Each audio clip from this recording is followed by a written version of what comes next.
श्रीलंका काफी समय से आर्थिक मंदी से जूझ रहा था। इसका असर हर सेक्टर पर पड़ रहा था। देश का विदेशी मुद्रा भंडार खाली होने के कगार पर था।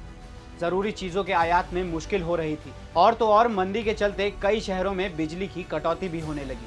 तारीख थी 1 मार्च 2022, जब 10-10 घंटे की बिजली कटौती से परेशान होकर श्रीलंका के कोहुवाला शहर के 6 आईटी प्रोफेशनल लड़के हाथों में मोमबत्ती और पोस्टर लेकर विरोध प्रदर्शन के लिए निकल पड़े। ये प्रदर्शन लगातार बढ़ता गया और जन आंदोलन बन गया और आज हालात ऐसे हैं कि इन्हीं जन आंदोलन की वजह से श्रीलंका के राष्ट्रपति गोटाबाया राजपक्षे देश छोड़कर मालदीव भाग चुके हैं। कोलंबो में पीएम हाउस पर प्रदर्शनकारियों ने कब्जा कर लिया है और पिछले 4 महीने में देश में तीसरी बार इमरजेंसी लगा दी गई है। बिजली कटौती को लेकर शुरू हुआ विरोध प्रदर्शन इतना बड़ा जन आंदोलन कैसे बन गया, जिसने ताकतवर राजपक्षे परिवार को सत्ता से उखाड़ फेंका, सब जानेंगे आज के एक्सप्लेनर में। 1 मार्च 2022 को महज 6 लोगों से शुरू हुए विरोध प्रदर्शन से धीरे धीरे सैकड़ों और फिर हजारों लोग जुड़ने लगे। देखते ही देखते ये प्रदर्शन श्रीलंका के दूसरे शहरों तक फैल गया। 31 मार्च 2022 को श्रीलंका की राजधानी कोलंबो के मिरिहाना में विरोध प्रदर्शन आयोजित हुआ। इसमें शामिल हजारों प्रदर्शनकारियों और पुलिस के बीच हिंसक झड़प हो गई। इस घटना के बाद प्रदर्शन जन आंदोलन में बदल गया। कई बड़ी हस्तियां भी इसमें हिस्सा लेने लगी।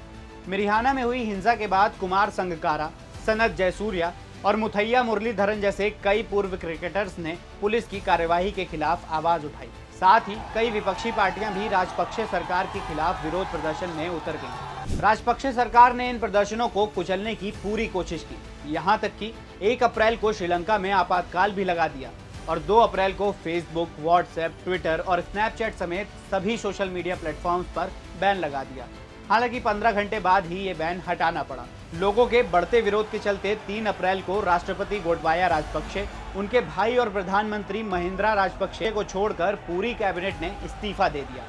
9 अप्रैल को प्रदर्शनकारियों ने गाले फेस ग्रीन पर कब्जा कर लिया। वहां प्रोटेस्ट कैंप बना लिए और गोटा गो गामा के नारे लगाना शुरू कर दिया, जिसका मतलब होता है गोटा गांव जाओ।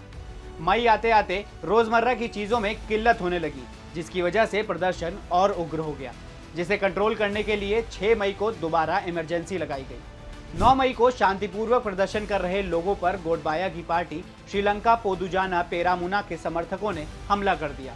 इसमें 8 प्रदर्शनकारियों की मौत हो गई। इस हमले के बाद देश भर में प्रदर्शन हिंसक हो गया और नाराज प्रदर्शनकारियों ने राजपक्षे परिवार के पैतृक घर समेत कई राजनेताओं के घरों पर हमला कर आग लगा दी। इसके बाद 9 मई को ही महिंद्रा राजपक्षे ने प्रधानमंत्री पद से इस्तीफा दे दिया। राजपक्षे परिवार को सत्ता से उखाड़ फेंकने का आखिरी फेज शुरू हुआ जुलाई के पहले हफ्ते से, जब 9 जुलाई 2022 को नाराज आम जनता ने राष्ट्रपति आवास और प्रधानमंत्री आवास पर कब्जा कर लिया, जिससे डरकर गोटाबाया राजपक्षे 13 जुलाई 2022 को परिवार समेत मालदीव भाग खड़े हुए और देश में एक बार फिर इमरजेंसी लगा दी गई। तो इस तरह एक छोटे से विरोध प्रदर्शन ने जन आंदोलन का रूप ले लिया और ताकतवर राजपक्षे परिवार को सत्ता और देश दोनों छोड़ने पर मजबूर कर दिया। और भी ऐसे ही वीडियोस के लिए जुड़े रहिए दैनिक भास्कर ऐप के साथ, क्योंकि सच करीब से दिखता है।